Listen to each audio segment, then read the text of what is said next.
My dear student, तो कैसे हो आप सभी लोग और कैसी चल रही है आप लोगों की बोर्ड एग्जाम की तैयारी। जितने भी स्टूडेंट भैया क्लास 10 में हैं और 2026 बोर्ड में हिंदी का पेपर देने वाले हैं, तो आज का ये वीडियो भैया लास्ट तक जरूर देखना। ये वीडियो आप लोगों के लिए बहुत ज्यादा स्पेशल है। इस वीडियो में मैं आप लोगों को पूरी किताब में हिंदी के पूरी किताब के सभी महत्वपूर्ण, जितने भी महत्वपूर्ण 70 में 70 नंबर, ठीक है, आप लोगों के जितने भी महत्वपूर्ण मेरे प्यारे स्टूडेंट, सभी महत्वपूर्ण आप लोगों का बहुविकल्पीय, जो आपका बहुविकल्पीय प्रश्न है वो देखेंगे, जो आपके बोर्ड एग्जाम में जरूर आए। गद्यांश देखेंगे, पद्यांश देखेंगे, जीवन परिचय जो आप लोगों की बोर्ड एग्जाम में 100% आए, निबंध भी मैं आपको बताऊंगा और आपका जो पत्र लेखन है वो भी बताएंगे। तो आज का ये वीडियो बहुत ज्यादा स्पेशल है, बहुत ज्यादा ध्यान से देखना, ठीक है। और ये सब क्वेश्चन आप समझ लेना, क्योंकि इसके बाहर आपके बोर्ड एग्जाम में एक भी क्वेश्चन नहीं आएगा, एक भी प्रश्न नहीं आएगा। अगर ये सारा कंप्लीट कर लिया 70 में 70 नंबर आपका पक्का है। पूरा पेपर यहीं से बनेगा। जो क्वेश्चन आज मैं आप लोगों को कराने वाला हूं, पूरा पेपर यहीं से बनने वाला है, ठीक है।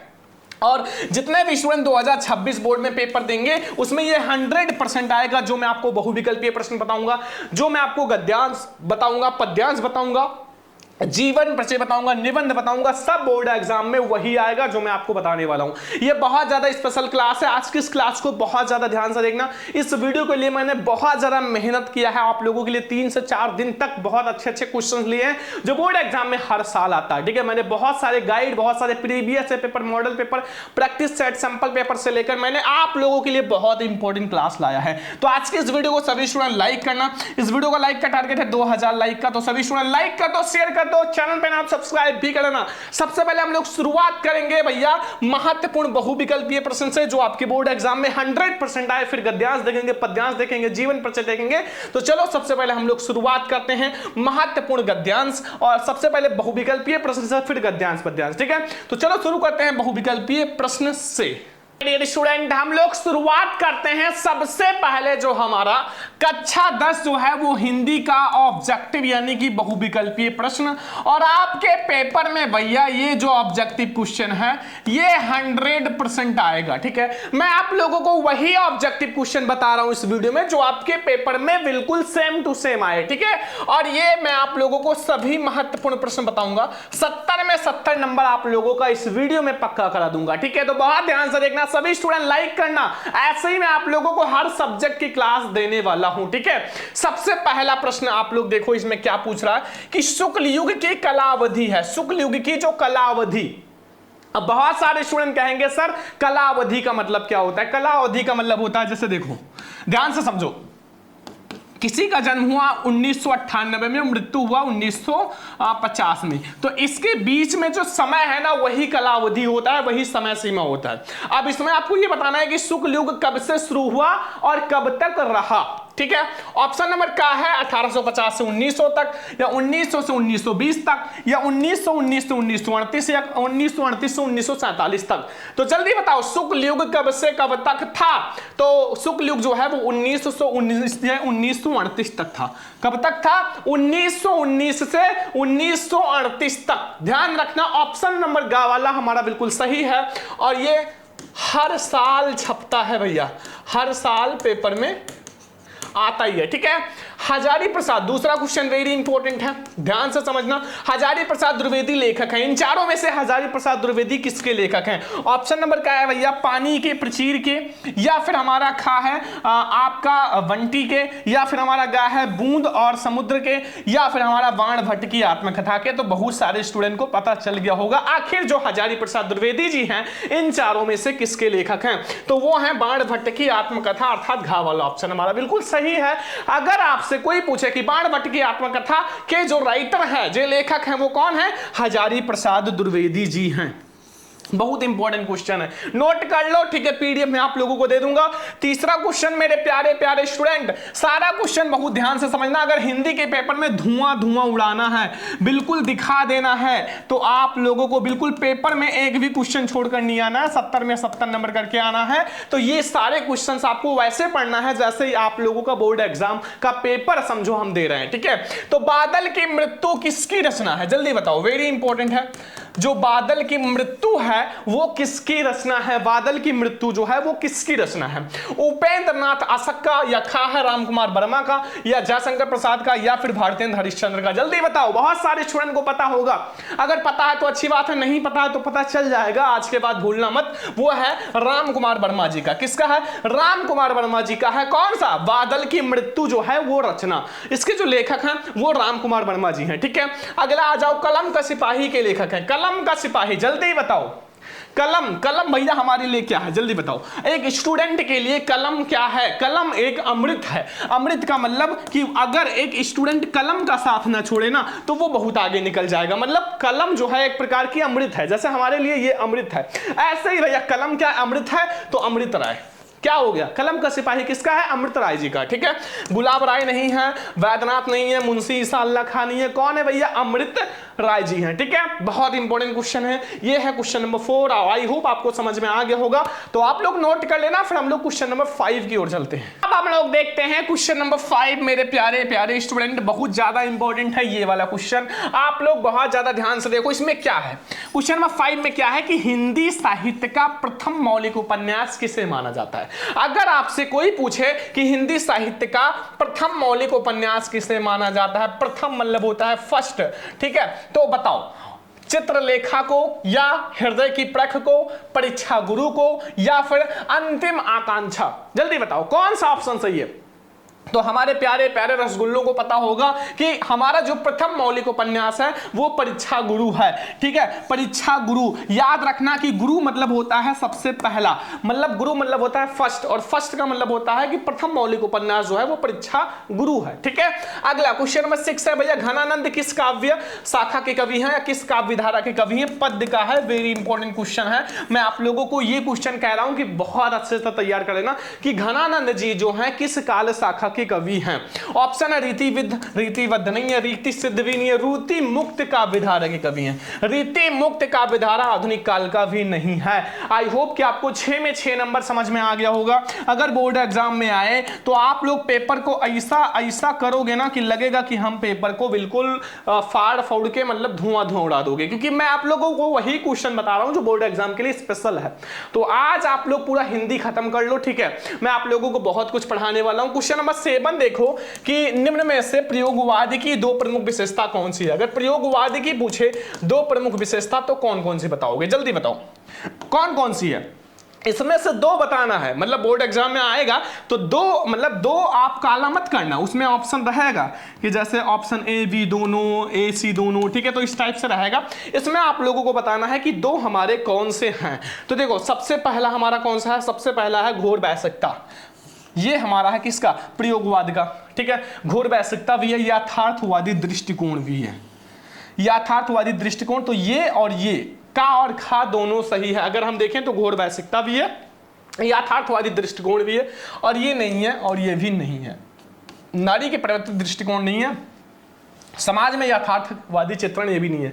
तो अगर आपसे ऑप्शन नंबर आप ऐसे रहेगा, फर्स्ट एंड सेकंड दोनों है, तो यहां लिखा रहेगा का व खा दोनों, ऐसे ऑप्शन रहेगा, और ये ऑप्शन भैया सही होता है। लगभग तुक्का लगाना तो सही ही होता है। ठीक है, तो ये हो गया। तीसरा सप्तक कब प्रकाशित हुआ? तीसरा सप्तक कब प्रकाशित हुआ मेरे प्यारे स्टूडेंट? 1951 में, या 1959 में, या फिर 1943 में, या 1979 में? तीसरा सप्तक। और जल्दी से आप लोग बताओ कि द्वितीयक सप्तक कब प्रकाशित हुआ? हम तो तृतीयक बता ही दे रहे हैं, ये तो आप लोग रट लोगे। द्वितीयक बताओ, ये तो 1959 में प्रकाशित हुआ था, और ये बात ध्यान रखना कि 1959 के पहले ही ये प्रकाशित हुआ होगा, क्योंकि द्वितीयक का मतलब होता है दूसरा। ठीक है, तो अब आप लोग कमेंट बॉक्स में बताओ कि द्वितीयक सप्तक प्रकाशित हुआ, तृतीयक जो हुआ था वो 1959 में हुआ था। क्वेश्चन नंबर 9, छायावाद युग की प्रमुख विशेषता कौन सी है? इन चारों में से छायावाद युग की प्रमुख विशेषता कौन सी है?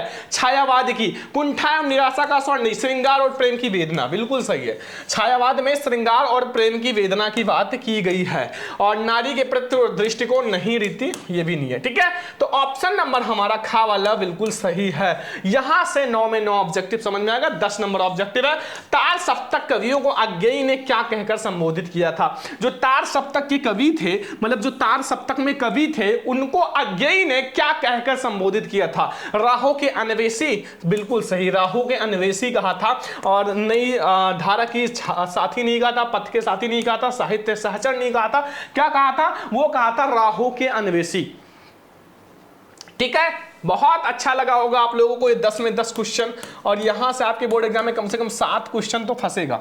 अगला आ जाओ मेरे प्यारे स्टूडेंट, अगला क्वेश्चन अगर हम बात करें तो ये आपका व्याकरण से स्टार्ट हो रहा है, व्याकरण से, रस से। देखो ध्यान से देखो, यहां डायरेक्टली लिखा हुआ है रस, कौन सा रस है?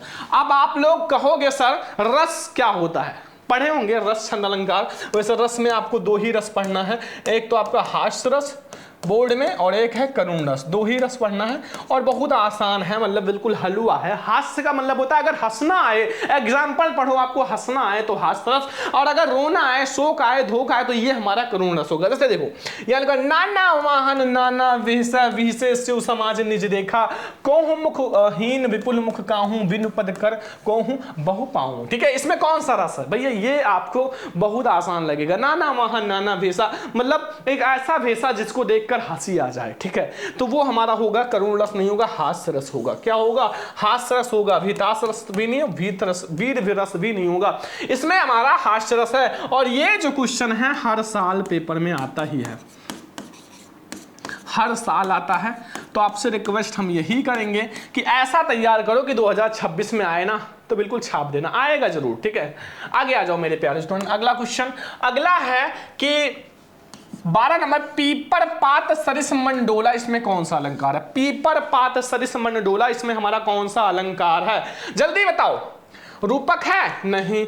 उत्प्रेक्षा? नहीं। उपमा अलंकार है। ठीक है, देखो पीपर देखो इसमें तुलना तो किया नहीं गया, अगर तुलना किया जाता तो होता। इसमें मनु मानो जनु जानो शब्द आया नहीं तो उत्प्रेक्षा भी नहीं होगा, इसमें उपमा अलंकार होगा। ठीक है, इसमें उपमा दिखाई गई है कि पीपर पात सरिस मंडोला। ठीक है, इसमें हमारा कौन सा उपमा अलंकार है? तैयार कर लेना भैया, वेरी इंपॉर्टेंट है।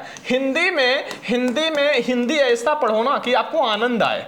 आनंद का मतलब है कि आपको मजा आए। अगर आपको बोरिंग महसूस हो रहा है तो आप सही से नहीं पढ़ रहे हो। ठीक है, आप ऐसा पढ़ो कि आपको अच्छा लगे, फिर आपको लगेगा कि हिंदी हमें समझ में आ रहा है। ठीक है, अगला है जो सुमिरत सिद्ध हों और गणनायक कविवर वदन करहूं अनुग्रह सो बुद्धि और रास शुभ गुण सदन। ठीक है, इसमें सोरठा है, ध्यान रखना, ना तो दोहा है, ना कुंडलिया है, ना रोला है, इसमें एक सोरठा छंद है। कौन सा छंद है? सोरठा छंद।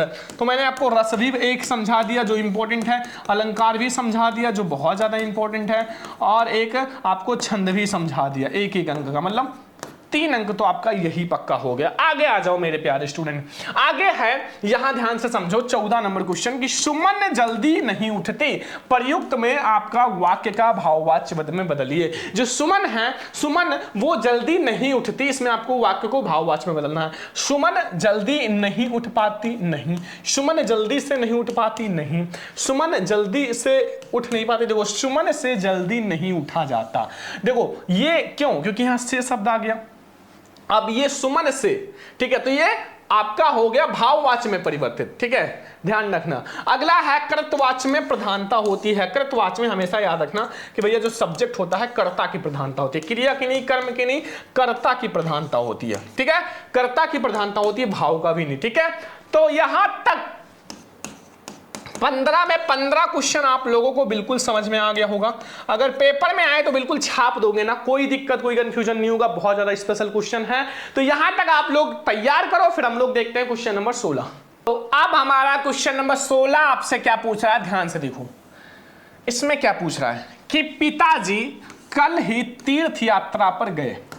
पिताजी कल ही तीर्थ यात्रा पर गए। अब इसमें आपको यहां नीचे ऐसे लाइन है, ठीक है। अब इसमें आपको बताना ये है क्या, तो ये सकर्मक क्रिया एक वचन पुल्लिंग भूतकाल है, नहीं भूतकाल नहीं है, ठीक है। मतलब भूतकाल है लेकिन सकर्मक नहीं है। द्यू आपका ये भी नहीं है, द्युमर का, यानी कि अकर्मक क्रिया है। क्या है? अकर्मक क्रिया एक वचन और आपका भूतकाल है, ठीक है। समझ में आ गया ना? ऐसे क्वेश्चंस आप भैया बिल्कुल रट लिया करो, क्योंकि ये थोड़ा जो मतलब अलग टाइप का क्वेश्चन होता है ना, वो अक्सर बोर्ड में छाप देता है, ठीक है। जैसे लगता है कि मतलब ये क्वेश्चन नहीं आएगा लेकिन वही आ जाता है, ठीक है। जैसे यहाँ क्वेश्चन नंबर 17 देखो, अध्यक्ष शब्द में उपसर्ग है। अब बहुत सारे बच्चे क्या करेंगे, इसमें बड़ा आ गया है तो वही कह देंगे कि बड़ा आ हो जाएगा, लेकिन ये गलत है।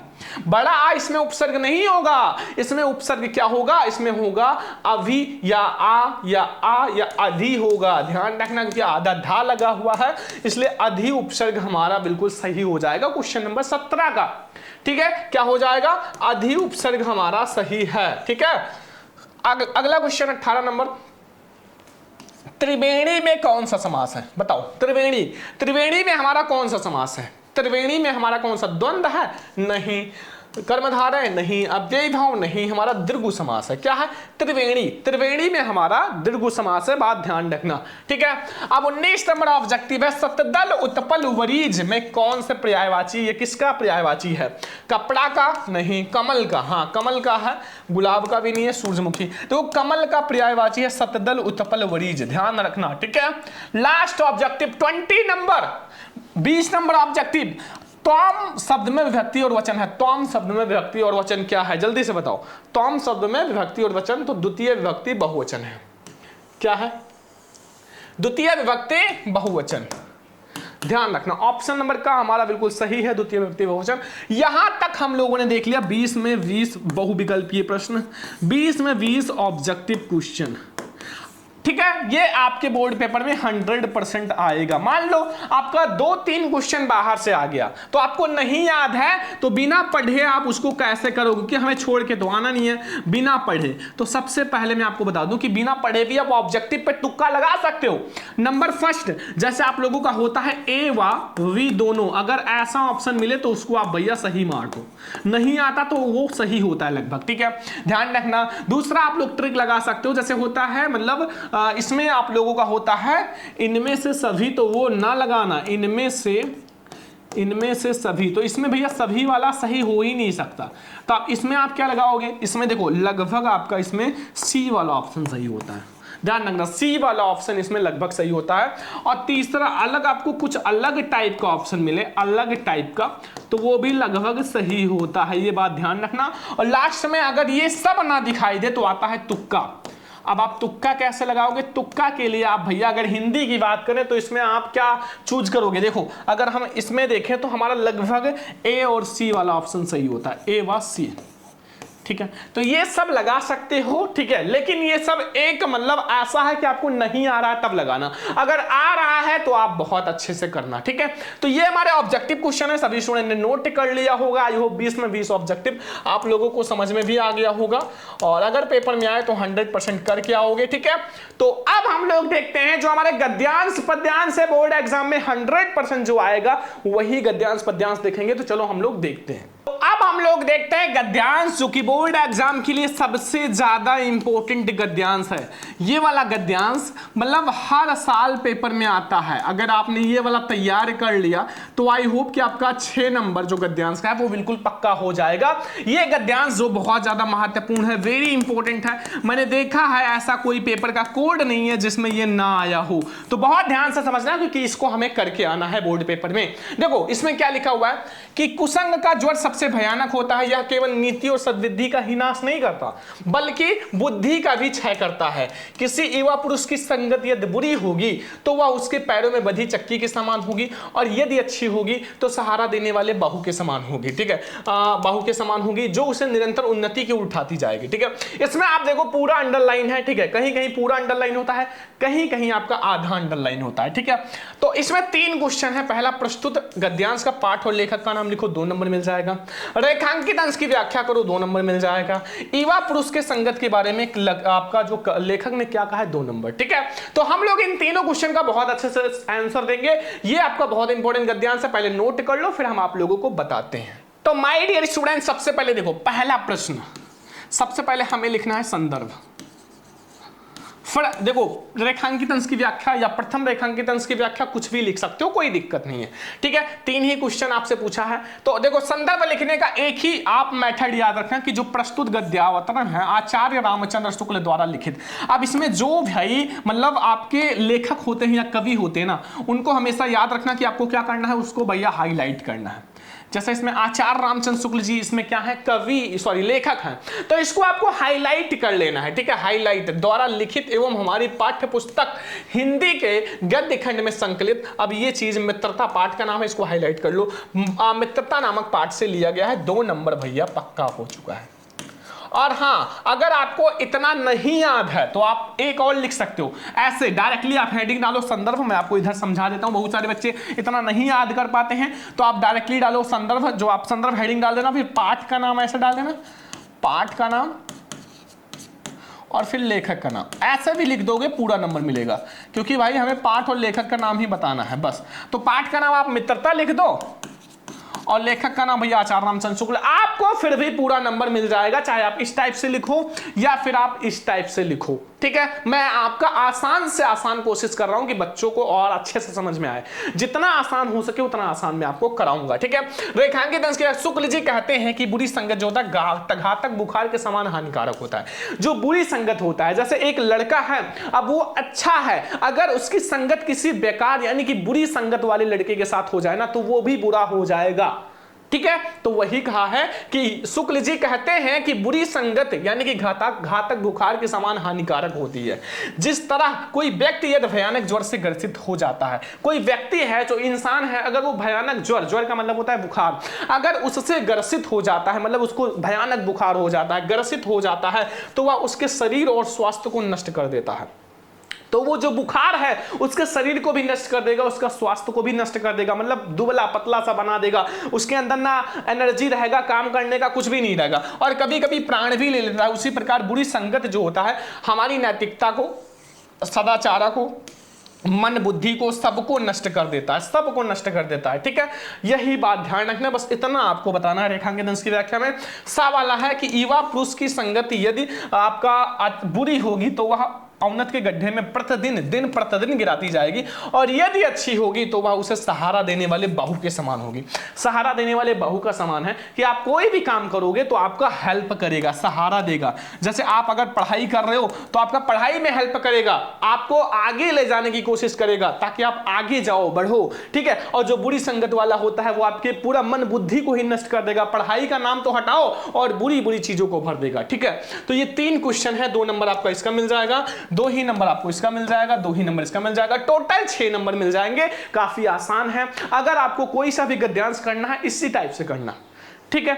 गद्यांश समझ में आ गया, कोई दिक्कत कोई कंफ्यूजन नहीं होगा। अब हम लोग देखते हैं पद्यांश। तो अब हम लोग देखते हैं जो हमारा महत्वपूर्ण पद्यांश है। अगर हम इस पद्यांश की बात करें तो ऐसा कोई साल नहीं है कि ये पद्यांश ना आया हो, मतलब इसको हम कहते हैं हर साल वाला प्रश्न, हर साल वाला प्रश्न मतलब पद्यांश, ठीक है। अब आपको मैं पूरा तैयार करा दूंगा, टेंशन मत लो। जो एक्स्ट्रा क्वेश्चन है 3 से 4 क्वेश्चन और करा दूंगा ताकि इससे रिलेटेड कोई भी चीज ना कम पड़े और आप 6 में 6 नंबर बोर्ड एग्जाम में लेकर आओ, ठीक है। देखो इसमें क्या पूछ रहा है कि शून्य सुंदर बैन सुधारक साने सयानी है जानकी जानी भली, तिरछे कर नैन देह सैन समुझाई कछु मुस्काई चली, और तुलसी ते अवसर सोहे सब अवलोचन लाहु अली, अरुणाग तराग में वन उल मंजुल कंजिक कली, ठीक है। अब इसमें 2 प्रश्न यहाँ है, प्रस्तुत गद्यांश पद्यांश का संदर्भ और हिंदी में व्याख्या, ठीक है, और काव्य सौंदर्य, यहां से एक प्रश्न, और सीता जी क्या समझ गई, ठीक है। और भी क्वेश्चंस हैं वो मैं आप लोगों को आगे कराऊंगा, लेकिन अभी आप इसका आंसर समझो, ठीक है। इसमें मैंने कई सारे क्वेश्चन ले लिया है, देखो कई सारे क्वेश्चन, ताकि आप लोगों को और भी क्वेश्चन मैंने लिया, क्योंकि इसमें भैया क्वेश्चन बहुत सारे बनते हैं, तो इसलिए मैंने सोचा कि सारा क्वेश्चन एक साथ ही करा देते हैं, ठीक है। संदर्भ, अभी मैं आपको समझाऊंगा क्वेश्चन किस टाइप से आएगा। संदर्भ देखो, संदर्भ की अगर हम बात करें तो प्रस्तुत पद्यांश जो है गोस्वामी तुलसीदास, कौन है भैया कवि, कवि की बात करें तो गोस्वामी तुलसीदास जी हैं, ठीक है, गोस्वामी तुलसीदास, ध्यान रखना, ठीक है, द्वारा रचित कवितावली से हमारी पाठ्य पुस्तक हिंदी के काव्यखंड में संकलित वन पथ पर, कौन सा शीर्षक है, वन पथ पर शीर्षक से लिया गया है, वन पथ पर जो शीर्षक है उसी से लिया गया है, ठीक है। यह संदर्भ आपको 2 नंबर नहीं देगा, प्लस प्रसंग और व्याख्या भी करना पड़ेगा, क्योंकि कहीं कहीं अलग आता है, कहीं कहीं एक में ही पूछ लेता है। अब इन पंक्तियों में ग्राम वधुओं का प्रश्न उत्तर देती हुई जो सीता जी हैं उनके मनोभाव और विषय में सब कुछ बता बता देती हैं। मतलब सीता जी अपने हाव भाव, ना तो कुछ बोले बिना बोले, मतलब भैया लज्जा के कारण बिना कुछ बोले अपनी हाव भाव, अपनी एक्सप्रेशन से, अपने मतलब जैसे संकेत भरी दृष्टि से सब कुछ गांव वालों को बता देती हैं कि हमारे राम जी क्या हैं, लक्ष्मण जी क्या हैं, हर एक चीज है। ठीक है, अब व्याख्या हम लोग बात करेंगे, बहुत सुंदर व्याख्या है, मजा आएगा। ठीक है, काफी अच्छा लगेगा आप लोगों को। देखो व्याख्या थोड़ा सा मतलब अच्छे से सुनो, ठीक है, याद हो जाएगा। देखो, ग्राम वधुओं ने राम के विषय में सीता जी से पूछती हैं। ग्राम वधुएं मतलब जब सीता जी मतलब और राम जी लक्ष्मण जी 14 वर्ष के लिए वनवास गए थे ना, 14 वर्ष। अब 14 वर्ष ऐसा थोड़ी थी कि बैठे रहे, नहीं, मतलब गांव गांव इधर उधर टहले, तो मतलब जाते जाते तो मतलब जब गांव में पहुंचे, एक तो ग्राम वधुएं, जो ग्राम की वधुएं हैं, महिलाएं हैं, ठीक है, वो सीता जी से पूछती हैं कि ये जो राम है उनके विषय में पूछती हैं कि ये सांवले और सुंदर रूप वाले तुम्हारे क्या लगते हैं। आखिर ये जो सांवले और सुंदर रूप वाले वो तुम्हारे क्या लगते हैं। ग्राम वधुएं के अमृत जैसे वचन को सुनकर चतुर सीता जी मनोभावों को समझ गई। अब चतुर सीता, भाई सीता जी बहुत ज्यादा चतुर थी क्योंकि वो माता जी थी। अब वो समझ गई कि ये ग्राम वधुएं हमसे पूछना क्या चाहती हैं, आखिर हमारे मुंह से वो मतलब जानना क्या चाहती हैं। ठीक है, तो वही चीज सीता जी उनके मनोभाव, उनको एक्सप्रेशन से, उनके संकेत दृष्टि से समझ गई और सीता जी उनके प्रश्नों का उत्तर अपनी मुस्कुराहट तथा संकेत भरी दृष्टि से दे दिया। अब सीता जी ने मतलब आंसर जो है वो अपनी मुस्कुराहट और संकेत भरी दृष्टि से दे दिया। ठीक है, और उन्हें मुख से कुछ बोलने की आवश्यकता नहीं पड़ी। देखो, उनको कुछ भी बोलने की आवश्यकता नहीं पड़ी अपने मुंह से। ठीक है, वो वैसे ही समझा दी कि आखिर वो है कौन। तो उन्होंने स्त्रोजिल लज्जा, मतलब स्त्रोजिल लज्जा का मतलब होता है जो शर्म होता है, ठीक है, के कारण केवल संकेत से ही राम के विषय में समझा दिया कि ये मेरे पति हैं। ठीक है, अब देखो तुलसीदास जी कहते हैं कि सीता जी के संकेत को समझकर, जब सीता जी के संकेत, जो ग्राम की वधुएं हैं, मतलब ग्राम की जो लोग हैं, भाई अब साक्षात भगवान का दर्शन हो जाए ना तो उससे बढ़िया दिन कोई नहीं होता। ठीक है, तो अब जब ग्राम वधुएं जो हैं वो सीता जी के संकेत को समझकर सखियां राम के सौंदर्य, राम की सुंदरता, भाई अब राम जी तो ब्यूटीफुल थे ही, तो वो एक तक देखती हुई अपने नेत्रों को लाभ प्रदान करने लगी। और उस समय ऐसा प्रतीत हो रहा था मानो प्रेम के सरोवर में राम रूपी सूर्य का उदय हो गया हो और जो ग्राम वधुएं हैं वो सुंदर, जो ग्राम वधुएं हैं वो नेत्र रूपी कमल की सुंदर कलियां खिल गई हो। ये व्याख्या इतना अच्छा लगता है ना, मुझे तो इतना अच्छा लगता है, जैसे एक मतलब पढ़ने में ही मुझे बहुत अच्छा लगता है ये व्याख्या। ठीक है, तो ये आपको संदर्भ व्याख्या। आप देखो दूसरा प्रश्न का आंसर, ये तो आपको रेखांकित अंश की व्याख्या में ही मिल जाएगा। आप देखो कुछ प्रश्न और बनते हैं, जैसे देखो इसमें है तीसरा, ग्राम स्त्रियां जो है सीता जी के श्री राम के बारे में जैसे क्या पूछती हैं, कैसे क्या बताती हैं, तो वो चीज मैंने एक प्रश्न के रूप में बताया है। प्रश्न के रूप में, व्याख्या तो जानते ही हो। ठीक है, पूछा है कि ये सांवले सुंदर रूप वाले तुम्हारे क्या लगते हैं। उनकी यह अमृत रूपी वचन या वाणी को सुनकर सीता जी समझ गई कि वो स्त्री बहुत चतुर हैं, उनके मनोभाव को समझ गई और कहा, हे जो श्री राम जी के साथ मेरा जो है संबंध जानना चाहती हैं। ठीक है, अब जैसे एक क्वेश्चन और है, सीता जी का संकेतपूर्ण उत्तर भारतीय नारी की मर्यादा तथा लब्ध निर्माण के भावना के अनुरूप है। ठीक है, बस इतना सा है भाई, मैंने और भी एक्स्ट्रा क्वेश्चन जोड़ दिया ताकि आप लोगों को और भी ज्यादा मजा आए। ठीक है, ये आप लोगों को मैंने गद्यांश पद्यांश समझा दिया, गद्यांश पद्यांश। ठीक है, गद्यांश पद्यांश जो बोर्ड एग्जाम के लिए बहुत ज्यादा इंपॉर्टेंट है। गद्यांश पद्यांश बहुत अच्छे से समझ में आ गया होगा। अभी हम लोग पढ़ने वाले जीवन परिचय, और जितने भी जीवन परिचय हैं सब कुछ पढ़ेंगे। और जितने बच्चे, मैं आपको एक चीज और बता देता हूं, जितने बच्चे भैया टॉपर बनना चाहते हैं, 95% लाना चाहते हैं, उनके लिए खुशखबरी है। और सभी स्टूडेंट भाई हमारा ऐप जो है श्रवण लेक्चर ऐप डाउनलोड कर लो। ठीक है, श्रवण लेक्चरर ऐप मैं आप लोगों को बता दूं, प्ले स्टोर पे जाके आप लोग ऐप डाउनलोड कर लो। ठीक है, ऐप डाउनलोड कर लो, श्रवण लेक्चर ऐप। ठीक है, वहां आप लोगों के लिए एक ऑफर वाला क्रैश कोर्स चल रहा है, मतलब पूरा ऑफर ही क्रैश कोर्स, मतलब 50% ऑफ चल रहा है। ठीक है, क्रैश कोर्स, उसमें आपको हर एक सब्जेक्ट का भैया notes, class, model paper, viral paper, practice set and आपके जितने भी इंपॉर्टेंट क्वेश्चन है सब कुछ मिलता है। ठीक है, अब उसके लिए कुछ भी नहीं करना है, आपकी जो फीस अभी 50% ऑफ है, 499 था लेकिन 199 है। पूरे बोर्ड तक जितना है 3 से 4 महीना बोर्ड है, पूरा आपको केवल 199 ही फेस करना है। और आप लोग हमें कॉल या व्हाट्सएप कर सकते हो भाई, कॉल या व्हाट्सएप नंबर आप लोग कहीं लिख लो, हमारा नंबर जो है वो है 9918863196 9918863196। आप हमें कॉल या मैसेज कर लेना।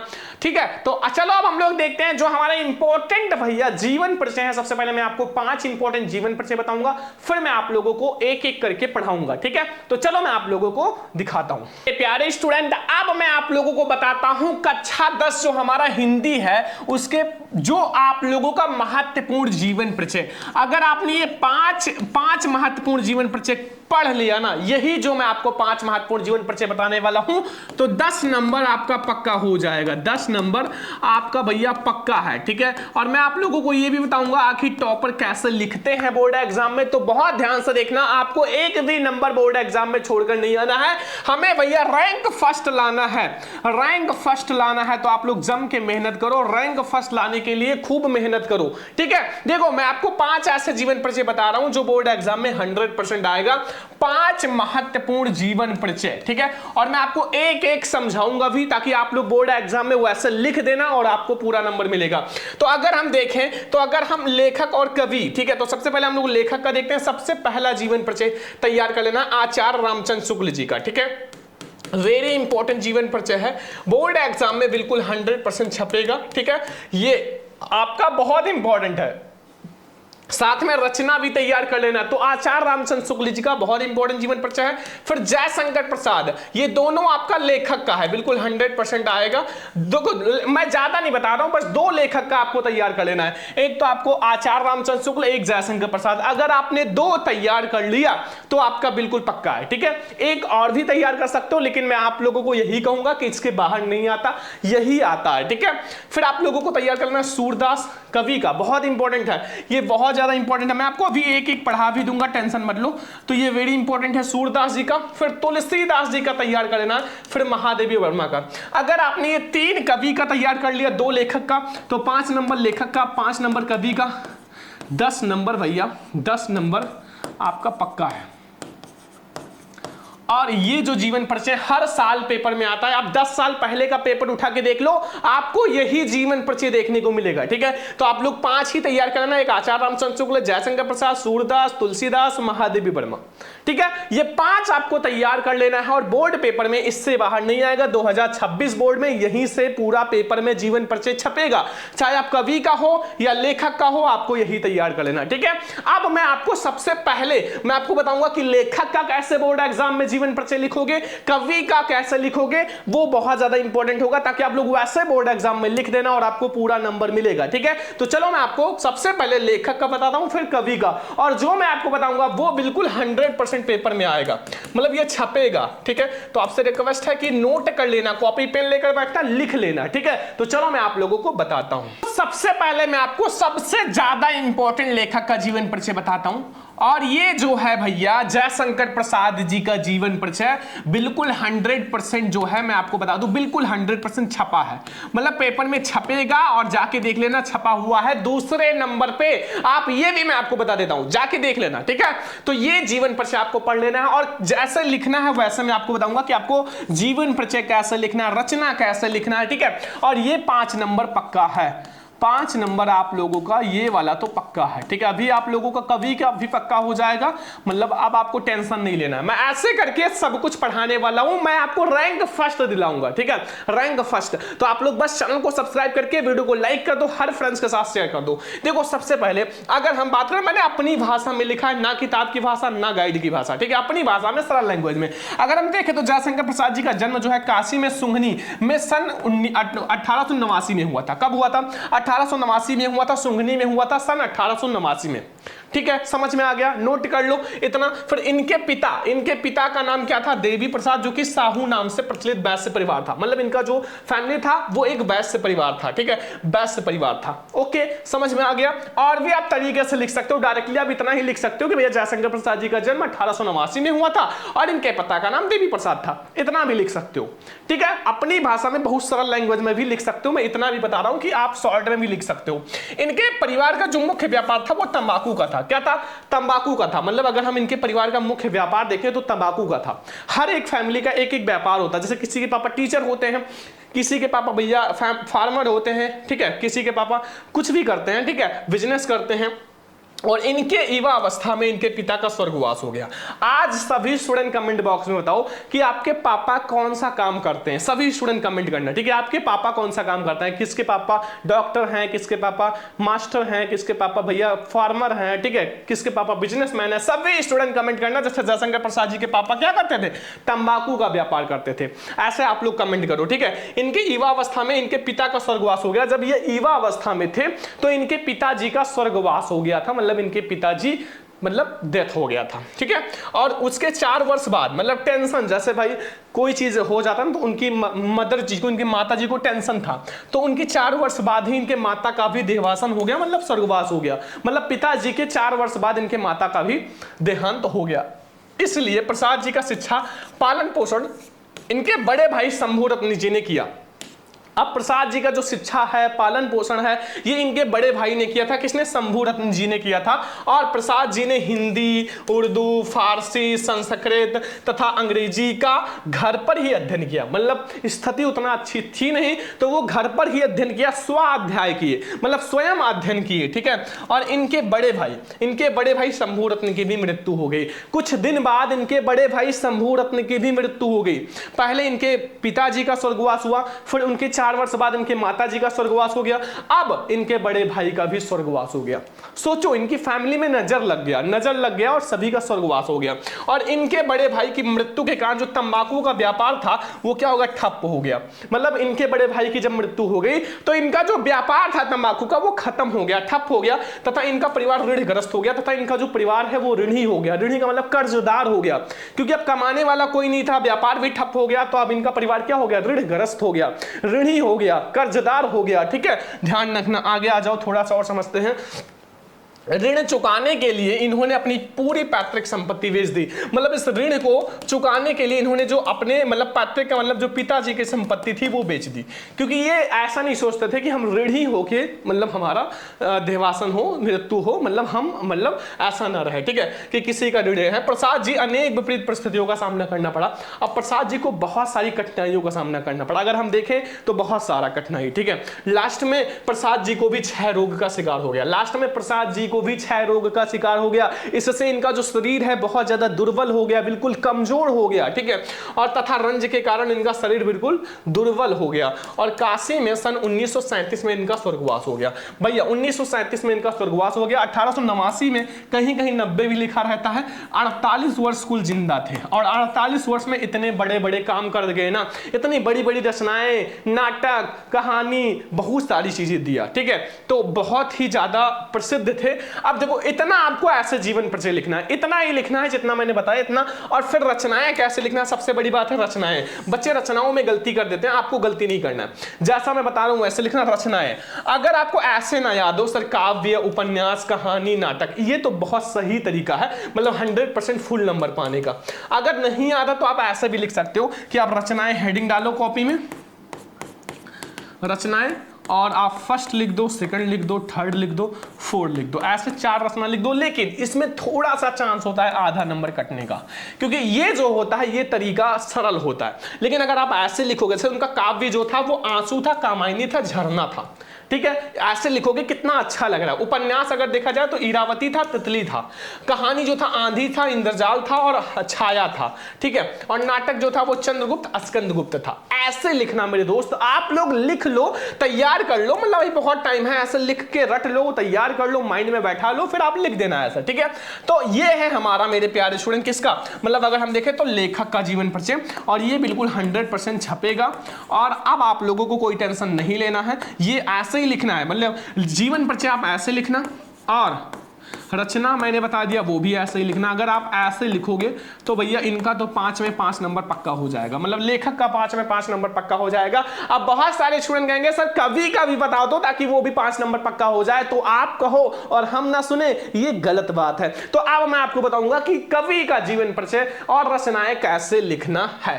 अब हम लोग समझने वाले हैं कवि का जो जीवन परिचय, ठीक है। और मैं आपको जो कवि का बता रहा हूं ना, ये बिल्कुल 100% आएगा तुलसीदास जी का, भैया गोस्वामी तुलसीदास जी का जरूर आएगा बोर्ड पेपर में, ठीक है। ये आपका 5 नंबर ये भी पक्का हो जाएगा कवि का, ठीक है। देखो 5 नंबर आपका लेखक का पक्का हो गया, 5 नंबर कवि का, 10 नंबर पक्का कर लो। ऐसे करके हम लोग पूरी हिंदी जो है ना 1 महीने या 15 दिन में धुआं धुआं उड़ा देंगे, ठीक है। पूरी हिंदी खत्म कर देंगे। बस आप लोग हमारे साथ जुड़े रहो, बस मैं आपको दिखाता हूं कि कैसे पढ़ाई करते हैं। जीवन परिचय, जीवन परिचय अगर हम देखें तो भैया ये वाला बिल्कुल 100% आएगा।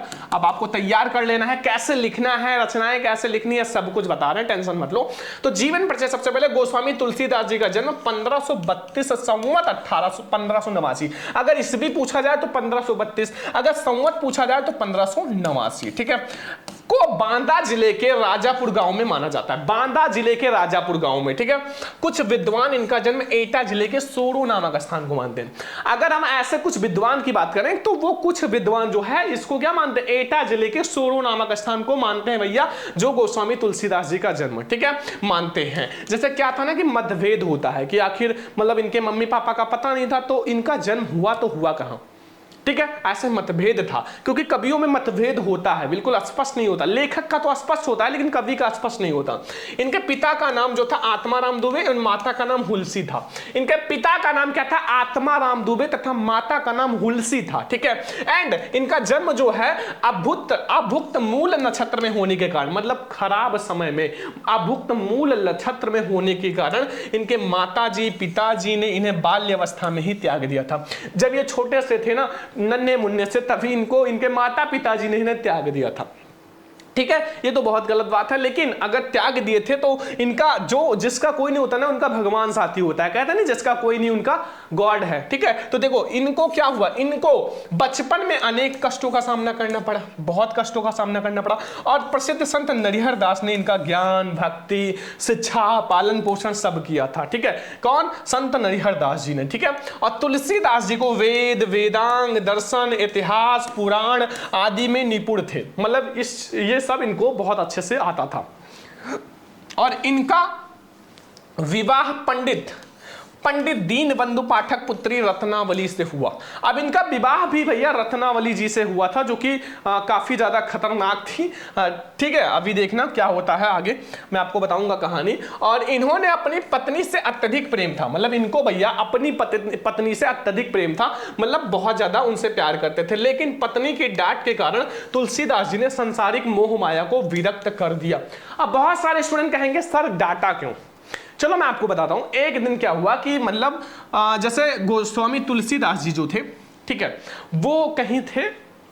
अब क्या हुआ कि इनकी पत्नी मतलब इनकी वाइफ की अगर बात करें तो ये बिना बताए कहां चली गई थी, ससुराल, मतलब जैसे अपने घर, ठीक है। अगर बहुत सारे बच्चे बहुत छोटे मासूम से हैं तो मैं बता दूं, जहां से शादी करके लड़कियां आती हैं ना अपने हस्बैंड के पास, तो वो अपने घर चली गई थी, मतलब ससुराल चली गई थी। अब समझ में आ गया होगा, मजा आया होगा आप लोगों को। तो देखो ससुराल चली गई थी किसको, तुलसीदास जी को बिना बताए, ठीक है।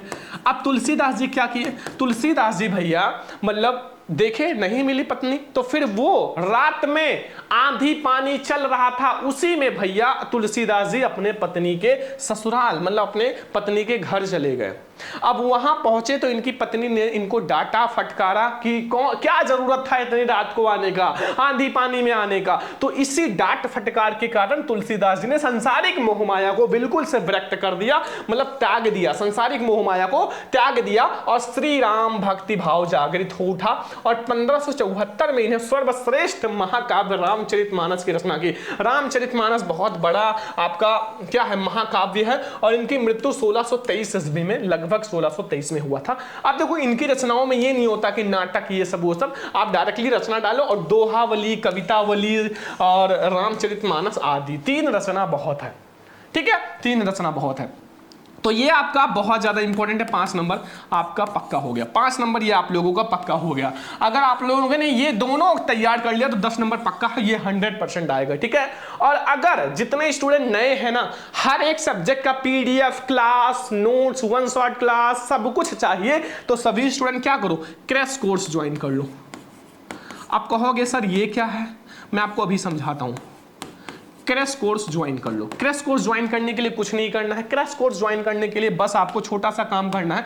क्रैश कोर्स का मतलब होता है जब बोर्ड एग्जाम 2-3 महीना बचता है तो इसमें बहुत स्पेशल क्लास दिया जाता है, पेपर दिया जाता है, इंपॉर्टेंट क्वेश्चन वन शॉट दिया जाता है, ठीक है, वही होता है क्रैश कोर्स। इसको ज्वाइन करने के लिए सबसे पहले आप लोग हमारा ऐप डाउनलोड कर लो, सरवन लेक्चरर, ठीक है।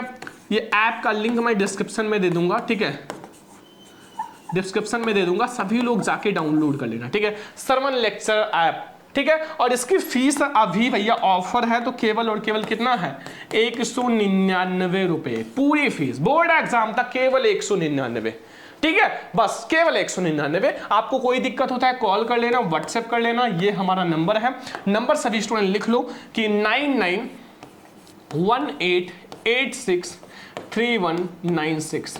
आप लोग पेमेंट करके मुझे व्हाट्सएप पे स्क्रीनशॉट भेजो, कॉल करो, व्हाट्सएप करो, मैं आपको सब कुछ बताऊंगा, ठीक है। बस आपको और जो जीवन परिचय है वो भी पीडीएफ इसी में मिल जाएगा। तो आज का ये क्लास कैसा लगा, और ये जीवन परिचय आप लोग जल्दी से पढ़ लो, तैयार कर लो। आज की इस क्लास को शेयर करना, लाइक करना, चैनल पे आना, सब्सक्राइब भी करना। चलो हम लोग मिलते हैं नेक्स्ट इंपॉर्टेंट वीडियो में, तब तक के लिए जय हिंद, वंदे मातरम।